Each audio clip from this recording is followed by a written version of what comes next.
Hi everybody, welcome back to Backstage Bimbo TV. My name is Allison Rouse, your most notorious groupie and author of We've Got Tonight, The Life and Times of Notorious Groupie, me. So today on Cocktails and Rocktails, we are going to talk about one of the most beautiful, perfect specimens of English rock stars. We're talking blonde-haired, blue-eyed, the most gorgeous hands. I love beautiful hands on a man. Big hands, nice pinkies. Because we know about the pinkies, don't we, ladies? We've talked about that. So anyway, and this gentleman is not Robert Plant. Not at all. He's prettier than Robert Plant.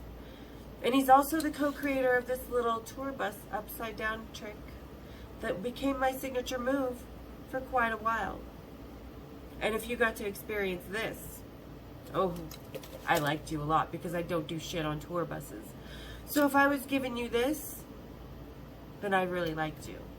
But this day, the upside down tour bus trick was invented with a little man named John Sykes. Not many groupies have stories about him because John doesn't tour very often. He doesn't go out on the road very often. He is kind of a hermit and does it for the love of music and not for the fame or the fortune. So, and the cocktail for today, ladies and gentlemen, is going to be ankles in the air, because what's happening when you're doing the upside down tour bus trick? Your ankles are always going to be in the air. So grab your ankles, ladies and gentlemen, kick back, and let's have a story time, shall we? Cheers, big ears. All right. So, Danny and I, this is October of 1989. And Blue Murder, which was John's band at the time, he's been in Whitesnake and a couple other bands, they were opening up for Billy Squier. Sorry, you have to be really careful with my scrapbooks when I'm showing you this because they're so old, I need to conserve them. But here it is. This is the tour we're talking about. 1989, it was October, so I was just 19 years old. God, it was a busy year, 1989. I just met The Who a few months earlier. Metallica was around, of course. But today, it was John Sykes Day because, oh my God, he is so beautiful. And we'd been seeing Blue Murder's new video on MTV, Headbangers Ball, when MTV still actually played music. And, oh yeah, just to even see him would have been satisfying. So Danny and I and this girl Bridget, who was another groupie that had been dating this roadie Keith, and she had been staying with us because she didn't have any place to go. So we all head up to the fairgrounds in just downtown Salt Lake City. And anybody who's been to any show at the fairgrounds, it all pretty much looks the same, no matter where you are in the United States. Dirt, a little arena, slides, you know, stupid stuff. There wasn't a fair going on at the time. There was just a concert. So how do you get backstage when you go to the fairgrounds? You park and get out of the car because you can park right next to the tour buses. And that's what Danny and Bridget and I did. Well, we happened to see their tour manager, Quake. I believe it was Quake that was their tour manager on this one. I may be wrong, but I'm just going to say Quake. Quake is a tour manager I know from Dangerous Toys and a couple other tours. And I'm pretty sure he was the tour manager for this tour. But whoever it was, whether it was Quake or not, we knew the tour manager, and we walked right over to him. And the drummer of Billy Squier, Mike, was someone that we had known once before. Was a really sweet guy. He was kind of like our brother, and today was a protector for us. And as we're standing there talking, and all the tour buses are just right here. Last tour bus, you can see through the front window, the front door go flying open. Look and see.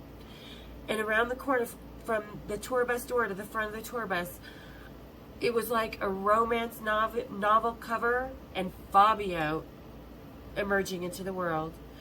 But it wasn't Fabio. He had the same long, curly, flowing blonde hair. The billowy white shirt with the light-colored jeans. And an acoustic guitar. I'm telling you, ladies, I do not make this shit up. This is what happened. I'm not trying to tout, oh, it's so beautiful, guys have to drop everything and run towards me. Not a fucking all. Not at all. This is just actually what happened again. So here comes John Sykes playing his guitar in his romance novel best. Comes over and he starts talking, you know, merging himself into our little group and talking and kind of walking around, and he starts following me. I'm like, what? Really? Is this really happening? So he follows me, and I feel him kind of forward, and he grabs back of my arm very gently, and he's like, hey, hi, what's your name? I'm like, Allison, what's yours? I'm John. And he's like, do you like my song? And he's just playing this song, and I'm like, yeah, I love it. I don't give a fuck about the song. I'm just looking at John Sykes. Yeah, I love this site right now. You know, I'm a woman who goes after my sexual prowess and my sexual desires and fantasies, and right now, it happened to be John Sykes. So, woohoo!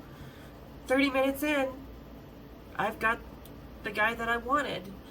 And like I say, you guys, I really don't, I'm not trying to tout, I don't think I'm that pretty. It was just, that was the energy of the time.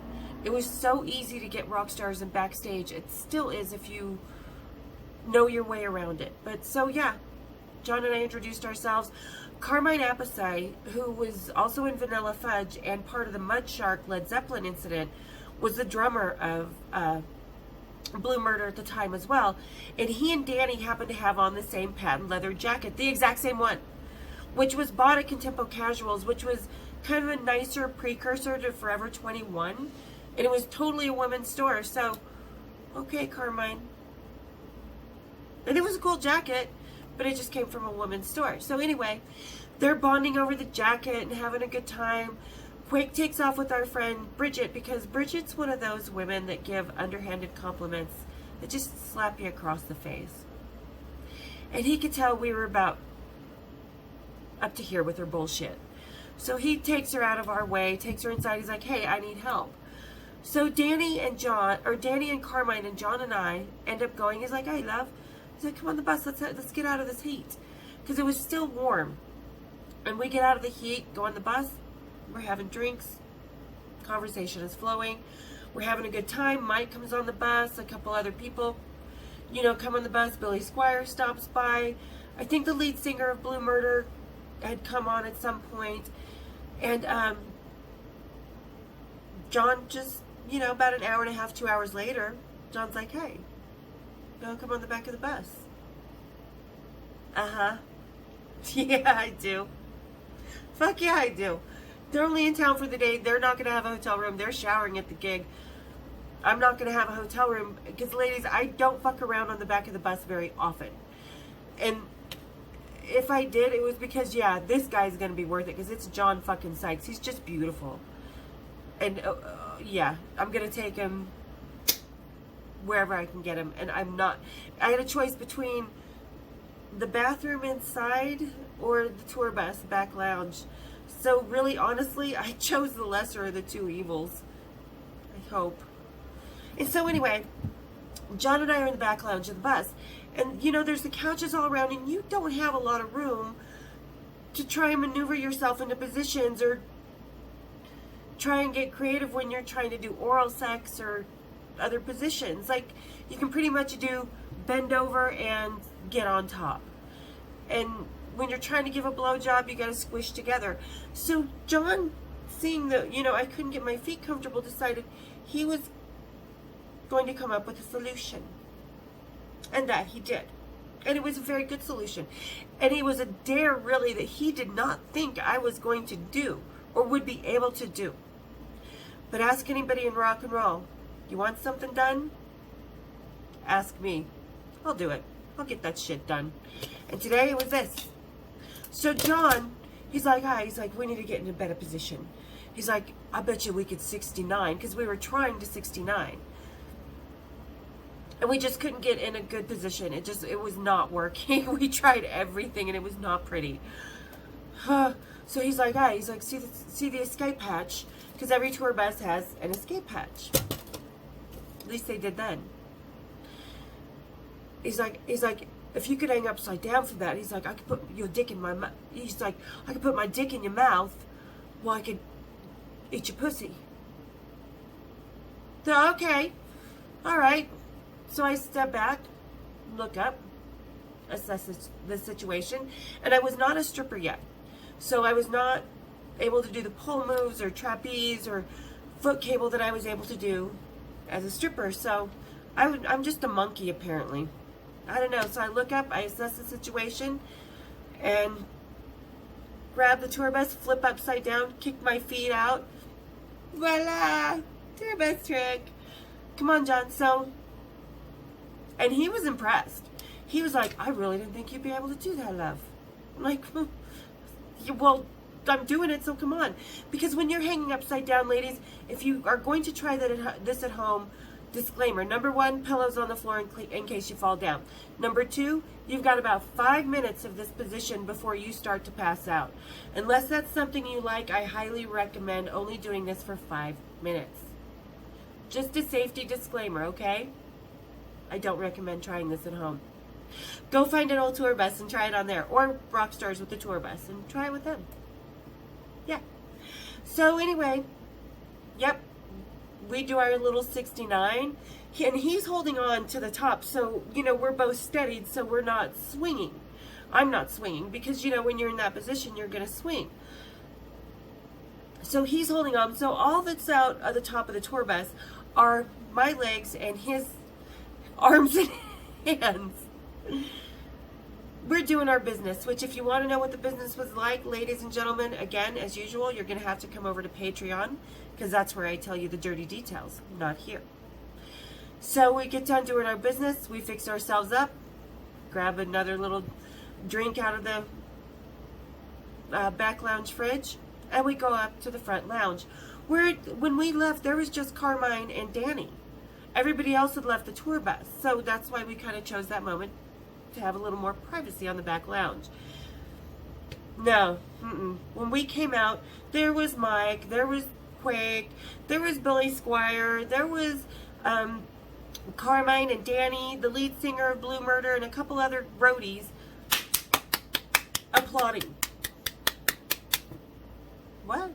Why are they applauding? What's going on? Why is everybody clapping? And I'm looking at the TV seeing if they're watching sports or something. And no, they're applauding at John and I, because what John and I did not know is while everybody was standing outside of the tour bus, Mike, the drummer for Billy Squire, looks up. He's like, all I see is these legs just flop onto the top of the tour bus. And the next thing I know, there's arms and hands. And he's like, we couldn't figure out what's going on. So for 20 minutes, the rest of the time we were back there, everybody was debating. It wasn't 20 minutes, it was like an hour, because John's no quick draw McGraw. So for the next, it took him about 20 minutes to try and figure out, he's like, hey everybody, come here. So he's calling everybody who's on the front of this bus as we come out over to be like, well, let's see what's going on. And they started taking bets to see what the fuck we were doing in the back lounge of the bus, because nobody's ever seen this. Nobody's ever done this upside down tour bus trick before, or probably since. Like I said, this kind of became my signature move. So they asked us what we were doing. And kind of, John's like, you want to show them, love? With our clothes on. We showed them with our clothes on. So, because there's a tour bus escape hatch on the ceiling in the front lounge and the back lounge. So, yeah, we showed them what they were doing. Carmine's like, Danny, can you do this? She's like, I've never even seen her do this. I can't do this. I'm like, I didn't even think I could do it.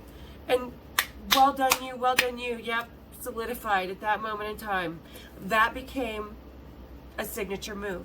So if I have done this with you, which there are a few rockers that I have done this with, then you know I really liked you, because I don't fuck anybody on a tour bus. I try and not be a back lounge Betty. I'm a groupie / road wife. Not a ramp rat, not a star fucker, not a back lounge Betty. That's why I stay out of the back lounge. But, like I said, that day when you've got John Sykes wanting to pleasure you in every way possible, hell's yeah, you're going to the back lounge of that bus. Because you're definitely not going in the bathroom at the gig at the fairgrounds. There's been animals in that at that bathroom at some point. Hell and no. The only animals in the back lounge of the tour bus are the band. At least I know what's in that schmegma. So yeah, there you go, ladies and gentlemen. This is how I met John Sykes, because he did come through once again. We did run into each other in another city. That's another vlog though, because I ditched another band when I saw him in New York. And yeah, this is how we made the upside down tour bus trick. So, there you go, another cocktail and rocktail. Hope you guys enjoyed my stupid little story. This is one of about 1,000, so enjoy. And if you did enjoy it, hit the like button, hit the subscribe button, hit the bells to be notified for new ones, because I've got a lot more coming up, guys. I've got a lot more Metallica. I have more Vinnie Paul. I have more Megadeth. Lots and lots of stuff coming up.